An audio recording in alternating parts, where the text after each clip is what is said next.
Nous poursuivons nos échanges ici au colloque sur la motivation et l'engagement des agents publics, un événement organisé par Interiel Mutuel en partenariat avec acteurs publics. On était à l'instant avec Béatrix Jounot de la Fabrique Spinoza. On poursuit avec vous, Pierre-Henri Vray. Bonjour. Bonjour. Directeur de l'Institut régional d'administration de Lyon, l'IRA de Lyon. On va parler avec vous de management des équipes, management de cette question du bien-être au travail qui passe par la formation initiale et la formation tout au long de la vie professionnelle. On parle bien-être au travail à l'IRA de Lyon? Tout à fait. Et tout d'abord, merci de m'avoir invité aujourd'hui pour le 48e anniversaire de l'IRA de Lyon. Bon anniversaire. Puisque celui-ci a été créé le 2 juillet 1970. On s'inscrit effectivement jour pour jour, durablement dans le management public. Alors, sur ces enjeux de formation. Alors les enjeux de formation en matière managériale, ils sont évidemment essentiels pour nous, puisque la formation repose sur un trépied absolument fondamental. Le premier étant l'acquisition de compétences académiques, techniciennes, qui n'est pas forcément le plus important. Le second, enfin en tout cas le deuxième, est celui fondé sur l'apprentissage de la posture, des valeurs de la République, de la déontologie en particulier. Et le troisième, qui est également tout à fait fondamental, c'est l'apprentissage effectivement d'une dimension managériale de la fonction qui est de plus en plus importante depuis quelques années et que, en tant que passeur dans les écoles de service public, nous attachons effectivement à enseigner et à diffuser auprès des élèves fonctionnaires. Donc le bien-être au travail, pour vous, c'est avant tout une question de management. Ce sont les cadres intermédiaires, concrètement. Voilà. Concrètement, les cadres intermédiaires ont un rôle absolument fondamental. C'est le squelette de l'administration. Ils ont à subir, en tout cas, à vivre le management de la part de leur hiérarchie, les hauts fonctionnaires, préfets, sous-préfets, le cas échéant. Et eux-mêmes managent des équipes importantes. Et de ce point de vue-là, doivent effectivement passer les messages, adopter la bonne posture et permettre surtout à leurs collaborateurs de vivre leur métier dans les meilleures conditions possibles. Dans un contexte qu'on connaît tous, qui est un contexte de raréfaction de la ressource humaine, un contexte budgétaire qui est contraint et où il faut effectivement que chacun puisse prendre sa place dans les meilleures conditions possibles pour le bien du service public. Vous êtes administrateur général, vous êtes ancien sous-préfet, vous avez une longue carrière dans le secteur public. Vous évoquez des réformes récentes. En substance, on se souvient de la révision générale des politiques publiques où les cadres intermédiaires subissaient des injonctions parfois contradictoires. Ces enjeux-là montent franchement depuis quelques années?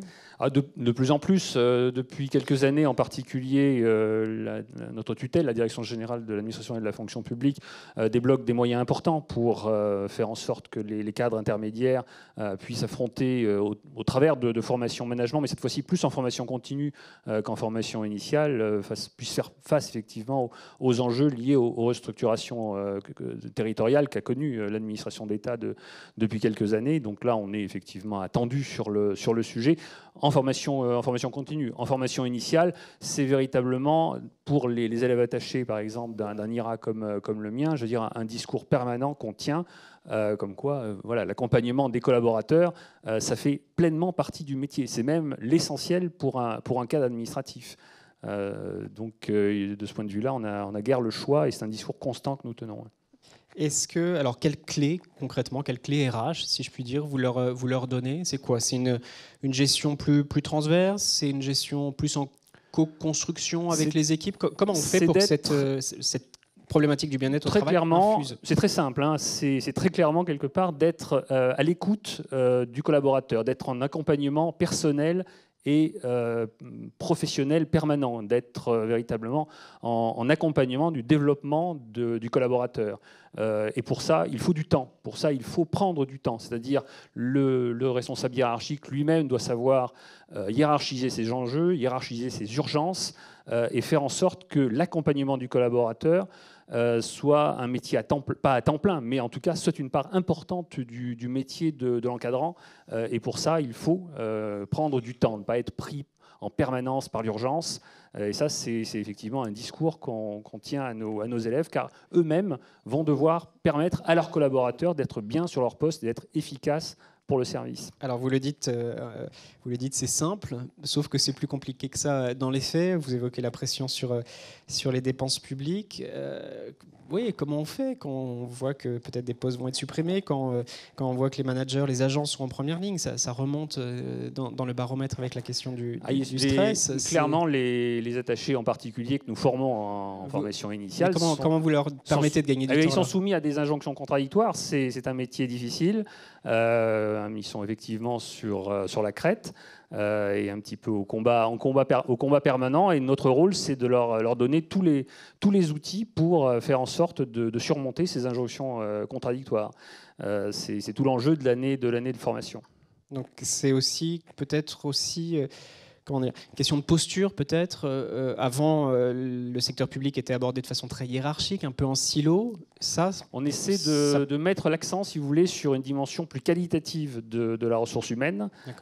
Très, très clairement, on n'a plus les moyens dans l'administration d'aujourd'hui de passer par pertes et profits un certain nombre de collaborateurs dont on ne saurait que faire. Donc il faut s'attacher à la montée en compétences des collaborateurs, même les plus éloignés de la cible.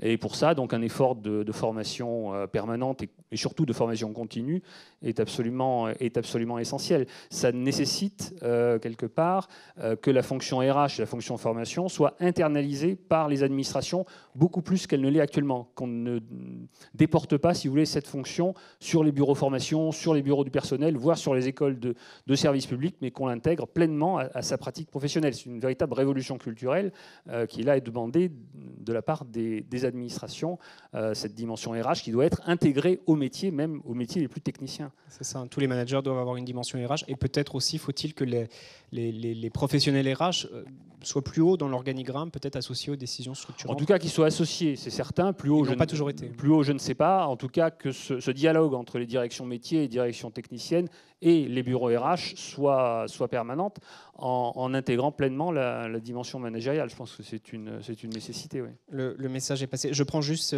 pour terminer, cet élément fort, je trouve, du baromètre. Les agents préfèrent gérer seuls, ne se tournent pas vers leur hiérarchie quand ils ont. Alors ça, c'est effectivement un véritable souci. Qui dénote quelque part peut-être un défaut d'empathie de certaines hiérarchies. Effectivement, les métiers de manager doivent évoluer vers, encore une fois, un accompagnement personnalisé et attentif des collaborateurs. Plus que, on parle de manager bienveillant, j'aime pas trop personnellement cette notion-là, qui est parfois un petit peu galvaudée, mais l'accompagnement attentif et personnalisé, oui. Et l'accompagnement personnalisé et attentif, ça veut dire également mettre des agents face à leur métier, face à leurs compétences ou face à leurs difficultés à exercer les métiers qui sont les leurs avec les compétences qui sont les leurs à un moment M. Donc parfois leur indiquer que d'autres voies sont possibles. C'est ça aussi le management. Quelque part, c'est ça aussi la bienveillance, c'est de faire en sorte que les agents ne soient pas en difficulté vis-à-vis des tâches qu'ils ont à accomplir. Et ça, c'est tout le rôle de la hiérarchie, c'est tout le rôle de l'encadrement, de leur permettre de monter en compétence et d'être au niveau où ils sont attendus. Ouais. Et c'est tout le rôle d'une école comme la vôtre que de leur donner des clés sur ces enjeux-là. Merci beaucoup, Pierre-Henri Vray, pour ce témoignage. Merci beaucoup. Merci.